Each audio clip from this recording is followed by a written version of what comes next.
Predno zaključimo, poglejmo še prispevek predavatelja Rudija Tavčarja, kako si postaviti privatno prakso, če želimo delati zunaj sodne mediacije.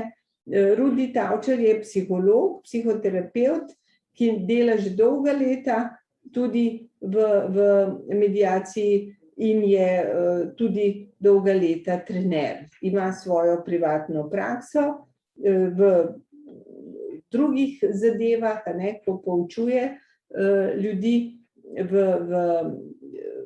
treningih, ampak tukaj smo ga poprosili, da nam pove, kako pa naj se lotiš tega v nekem privatnem poslu. Tako da prosim tehnično pomoč, da nam še zadnji prispevek predvajajo, to je Rudi Tavčar. Pozdravljeni, moje ime je Rudi Tavčar in sem mediator, po osnovni izobrazbi sem psiholog. Nekateri me morda poznate s kakšne mediacije na sodišču, večina me pa verjetno pozna s kakšnih izobraževanj, osnovnih ali pa nadaljevalnih. Danes bi vam povedal nekaj izkušenj iz svojih mediacij, ne na sodišču, ampak bolj v privatni praksi. Zdaj, name se obračajo ljudje, fizične osebe, največkrat so to ljudje, ki so v nek procesu razveze. Poleg tega se pa name obračajo, oziroma veliko delam tudi v podjetjih, kjer pa pride do konfliktov tudi na različnih nivojih. Pa dajmo najprej pogledati te mediacije, ko se name obrnejo ljudje, ki so v procesu razveze. Zdaj, običajno se name obrne pač eden ali drugi.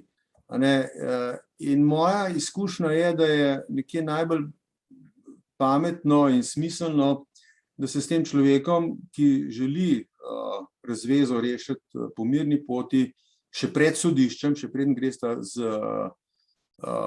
bivšim oziroma novim bivšim na sodišče, da se sama dogovorita o teh ključnih zadevah. Jaz se pogovorim, mu malo razložim, kakšen je proces mediacije, ne vpletam, oziroma niti nočem poslušati pa same vsebine, ker s tem se sam sebe že nekako okužam, tako malo v narekovaju. Običajno prosim, da pol taki me poklical, da sam pristopi k ta drugi strani, da malo pove in prosim tudi, da dobim potem, dam tudi številko svojo, povabim, da me tudi ta druga stran pokliče in potem, ko imam podatke od obeh, potem obema pošljem pogodbo, cenik, en kratek opis mediacije in potem stranke prideta tako že majčkeno opremljene, majčkeno izobražene k meni, da na prvo srečanje. Zdaj na prvem srečanju po vseh teh uvodnih ritualih, uvodnem nagovoru podpišemo pogodbo. Mi imamo pogodbo na spletu, imamo cenik na spletu, tako da tukaj nam je pravzaprav na društvu to zelo olajšano. No, na začetku, skratka, po teh uvodnih delih, vedno nekako preverim voljo. Voljo, ali je dejansko sta za ločiti ali nista, po domač povedano. Ker včasih tudi so stranke negotove, ali pa eden bi, drugi ne bi, ali sta v nekem faznem zamiku, glede ločitve. In včasih se tudi zgodi, da stranke ugotovijo, da bi pa mi da vseeno še malo poskusila. Takrat jim jaz potem svetujem, da gresta na terapijo. Včasih so stranke želijo, da pa bi vi nadaljevali terapijo z nama. Tukaj jaz jasno povem, da pač tega ne morem, da je to konflikt interesov in tudi ne smem. In malo tudi razložim razliko med mediacijo in terapijo in dejansko stranke kar to razumejo. To moram reči, kar razumejo. No, potem pa pač nadaljujemo in če pač ugotovimo, da sta se odločila, da se bosta razvezala, potem nadaljujemo z mediacijo in tle ni neke razlike med mediacijo v privatni praksi ali pa na sodišču. Ja, morda v tem, da tukaj recimo največkrat praktično ni odvetnikov, mislim, da bi enkrat, da je bil, ampak ni tukaj odvetnikov. Na koncu pa naredimo predlog poravnave in jaz, čeprav imam že kar nekaj izkušenj, 100 ali pa morda skoraj 200 ločitev že za seboj, nekako preverim oziroma, ko naredimo nek predlog poravnave, jaz tudi dostikrat vprašam kakšnega kolega ali pa kolegico, kakšnega pravnika, odvetnika, ki mi potem pomaga in tudi pregleda to poravnavo, s katero gresta potem gresta na sodišče. Skratka, to je en tip mediacij, ki je pravzaprav najpogostejši. Drugi tip, ki je pa, ko pride par že po razvezi, lahko 2-3 leta po razvezi ali pa 5 let po razvezi, tudi se je že zgodilo, 5 let enkrat, in ko se neke okoliščine spremenijo. In včasih samo prideta in rabita na svetovanje, in takrat se pač pogovorimo in to ni mediacija. Kaj je vzgoje otrok ali pa kakšne dileme, ki jih imata. Recimo pride pa, redko pa pridejo s tem, da bi spremenili preživnino. To se pa, no, v bistvu to se pa kar zgodi. In tam spet naredimo pogodba, uvodni nagovor, skratka tako kot klasično, in potem na koncu naredimo nek sporazum, nek predlog, in jaz imam pol ta predlog spremembe, dam in jih nekako apeliram, naj pač to odneseta tudi na sodišče, da se to tudi formalno nekako uredi. Zdaj, ali to potem stranke naredijo ali ne, pa jaz ne vem. Ker dostikrat seveda se tudi samo dogovorijo in pol, ampak imajo pa vse nekaj zapisano. Če bi prišlo pol do kakšnih konfliktov ali pa neizvajanja, imajo nekaj zapisano, to smo se pač takrat dogovorili. Ok, to je en tip recimo mediacij, ki jih delam v privatni praksi. Drug tip mediacij so pa stvari v podjetjih. Jaz zelo veliko delam v podjetjih, vodim različne delavnice, predvsem pogajanja, gradnje timov, kakšni konflikti, kakšne zvečanje učinkovitosti. In seveda tam pride, ko dela z neko firmo, ti ljudje začnejo zaupati.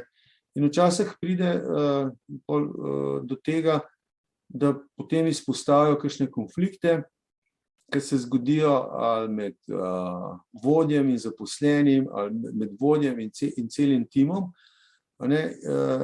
In sploh, če ima to recimo kakšne, če diši po mobingu, ali pa če so, včasih so že, večkrat se tudi zgodi, da so tudi neke prijave že, takrat rečem, poglejte, tole bomo pa mi naredili bolj formalno, ne v obliki neke delavnice, kjer se mi odprto pogovarjamo o problemih, pa bomo naredili to mediacijo. In spet je treba narediti pogodbo, razložiti. In čeprav tam dostikrat sploh, če odnosi niso še tako zelo porušeni, na koncu reče, no sej, na koncu smo se pa zmenili, in si dajo roko. Ampak jaz nekako zelo spodbujam, včasih je treba tudi biti tle dosti eksakten, da se te stvari zapišejo. Sploh, če so bili že kakšni formalni postopki prej narejeni v njih v pravni službi, v kadrovski službi, želim, da se pol to tudi zapiše. Ker če je stvar zapisana, pol se mi sprašujejo, jaz sem pa tako razumel, ti pa tako razumel, oziroma če pol se to, če pride do kakšnih nadaljevanj teh postopkov, da imamo že nekaj črno na belem, kaj sta se, ali pa kaj so vse stranke že prej dogovorili. Recimo pri takih mediacijah znotraj firme je recimo zelo, zelo pomembno, po mojih izkušnjah, no, da izpostavim pa, da zelo jasno o tem tudi govorimo, o strahovih, ne, da izpostavim dve načeli. Ne, in to je eno načelo zaupnosti in drugo načelo prostovoljnosti. Ne, ker tam ljudje se bojijo, ne, kaj bom jaz povedal, ne, kaj bom jaz povedal kadrovski službi, kaj bom povedal njegovemu vodju, ne, ali pa če sta vodja in zaposleni, kaj bom povedal unmu, obervodja, ne, ki je nad njima. Ne. In tukaj morata imeti jasno zagotovilo, da te stvari, ker sta one da med sabo imela, da to da ne gre ven. Ne. Seveda, če pa potem nek postopek bil že sprožen, ne, pa potem tisti zapis pa more biti javen, ne, tisti zapis oziroma tisti dogovor, ki sta ga sklenila. Ne. In s tem so pol ljudje v redu, ne. S tem so v redu, če vedo, da vse, kar se pa vmes dogaja, da pa ne bo šlo. Ne. Druga stvar je pa ta prostovoljnost, ne. Ker včasih se ljudje preprosto bojijo stopiti v mediacijo in po eni strani se bojijo, ne, po drugi strani se pa bojijo reči ne, ne.